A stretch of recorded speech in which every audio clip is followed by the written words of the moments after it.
Eu estava pensando num acidente que aconteceu em 2002. Uma jovem chamada Susana von Richthofen. Lembra dela? E essa jovem tinha 19 anos. Ela fazia direito na PUC, na Universidade de São Paulo. Seu pai era engenheiro, sua mãe era psiquiatra. E um dia Susana acordou cedo e disse: vou matar meus pais. E matou os seus pais. Agora ela quer sair, porque ela foi condenada a 39 anos. Ela vai sair da cadeia. E algumas pessoas estão perguntando: será que ela pode sair? Será que ela é confiável? Será que no mundo obscuro da mente dela, ela já se endireitou? Mas eu me lembro que na época a pergunta não era essa. A pergunta em todo o país foi: por que ela fez isso? Uma moça com uma herança de 11 milhões de reais. Uma moça que tinha um irmão, tinha toda uma família ao lado dela. Por que ela fez isso? Por que a gente faz as coisas? Por que nós somos do jeito que nós somos? Por que será que existem pessoas tão esquisitas, tão estranhas? Por que nós somos tão complicados? De onde vêm as doenças do comportamento humano? De onde vêm as nossas estranhezas, as nossas taras, as nossas doenças, as nossas manias? De onde vem isso? Por que nós somos assim? E nas últimas décadas, os neurocientistas têm tentado entender isso.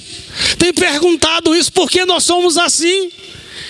E pelo menos 3 teorias têm sido elaboradas para tentar entender o comportamento humano. Porque nessa luta de matar pai e mãe, muita gente começou a dizer: foi culpa do pai, foi culpa da mãe. E algumas pessoas esqueceram a menina e disseram: o pai é culpado, a mãe é culpada. Mas há um momento, parece que no adolescente, que a gente perde o controle sobre eles. Quantos pais me dizem: pastor, depois dos 15, 16, 17 anos, o menino se envolve com outras coisas. E ele esquece aquilo que a gente ensinou. Então, como explicar o comportamento humano? E nos últimos 50 anos, pelo menos 3 teorias têm sido elaboradas. A primeira teoria é a teoria geneticista.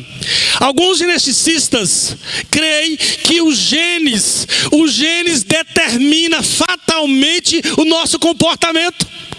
É os genes que vai definir o nosso comportamento. Alguns creem que você é aquilo que está no seu gene. É inescapável, irresistivelmente, você vai viver aquilo que está na sua genética biológica. Está no seu sangue. Você não pode fugir disso. E eles então começaram a pensar: será que talvez nós sejamos condicionados? Pode ser que alguma coisa esteja passando de pai para filho. Pode ser que algumas das nossas loucuras estejam sendo transmitidas na nossa genética, esteja em nosso sangue. Talvez seja biológico, hereditário. Será que algumas pessoas já nascem com uma inclinação para fazer algumas coisas que nós não conseguimos explicar? Será que algumas pessoas já nascem condenadas a viver aquela vida? E eu me lembro que eu fui visitar os meus tios por parte de mãe, porque por parte de pai eu conhecia, lá no Goiás. Mas os meus irmãos, por parte de mãe, moravam na Bahia. Fui visitar e descobri que a turma bebia uma cachaça, a turma engarrafava mesmo. E um dos tios era uma lambique que ele fazia cachaça e distribuía cachaça. E muitos daqueles tios, alguns daqueles tios, eram 6 tios, morreram com cirrose mesmo, porque eles bebiam no café, no almoço. E eu pensei comigo: será que isso está no DNA genético da minha família? Na carga familiar?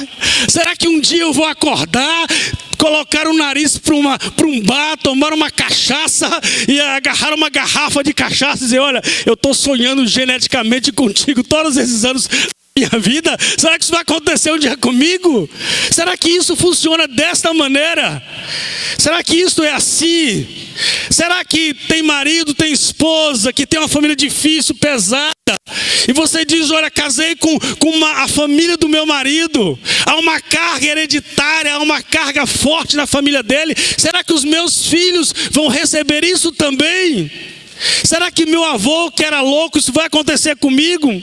Será que as cargas genéticas que estavam na família do meu marido, na família da minha esposa, vai alcançar o meu filho pequeno? Essas são as questões que eles estavam fazendo. A segunda teoria era a teoria da psicologia, de um psicanalista chamado Freud. E ele começou a olhar as famílias, e ele começou a perguntar quais são as influências do pai, quais são as influências da mãe sobre a criança. Porque ele estava dizendo, olha, é lá no ambiente familiar onde as influências mais ocorrem. Então, quais são as influências do pai, da mãe sobre o menino?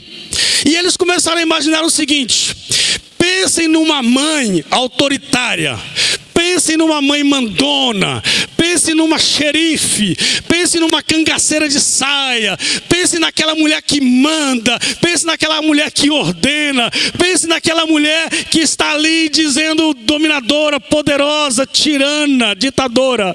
Pense nesta mãe. Agora pense no marido, franzino, fraquinho, coitadinho, gripadinho, que ele precisa pedir licença para sentar no sofá, ele precisa pedir licença para cruzar os pés. Pensa nesse coitadinho. O que vai acontecer nessa família? O que vai acontecer nessa família? E eles começaram a pensar o seguinte: já sabemos, a moça terá tendências ao lesbianismo. O rapaz, coitado dele, ele vai nascer sem saber, e talvez ele vai desejar também o homossexualismo. Pense nessa pessoa, o que vai acontecer com essa menina, porque a figura na vida dela é a figura da mãe mandona, e a figura do homem, do filho, é a figura de um pai deformado, quietinho, gripadinho. E o que vai acontecer então com ele? Eu sei que uma mãe dominadora pode gerar filhos doentes e filhos frágeis também. E as filhas podem se tornar autoritárias, isto é verdade.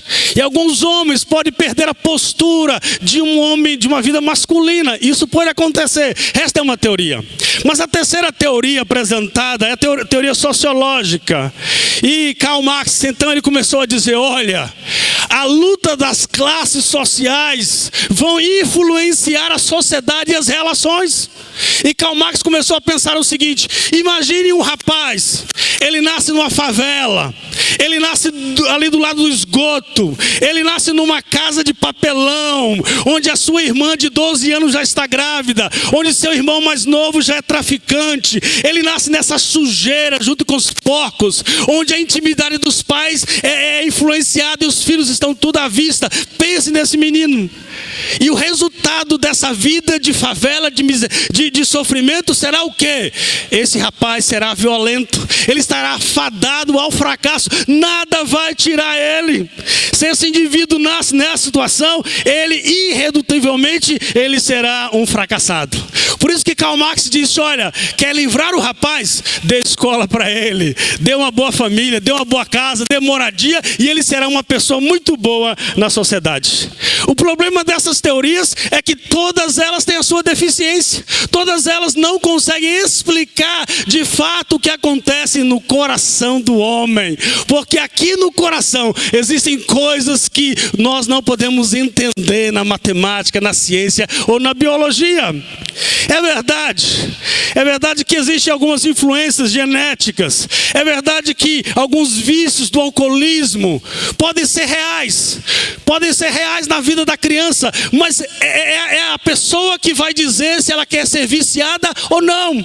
É verdade que se você está vivendo com pais, com com doenças nos lares. É verdade, se há uma carga de problemas na família, esta criança pode ter problemas, mas no final é ela que vai dizer e dizer: eu não quero viver o mesmo ciclo da minha família, do meu pai e da minha mãe. É verdade que uma criança que nasce em favelas, em lugares de esgoto, ela vai ter grandes problemas. Mas quantas pessoas vieram das favelas e têm um coração puro, têm um corpo limpo e têm uma alma abençoada, não é verdade? Quantas gentes vieram de mansões, frequentaram boas escolas, foram a grandes shoppings e se tornaram trambiqueiros e traficantes, não é verdade?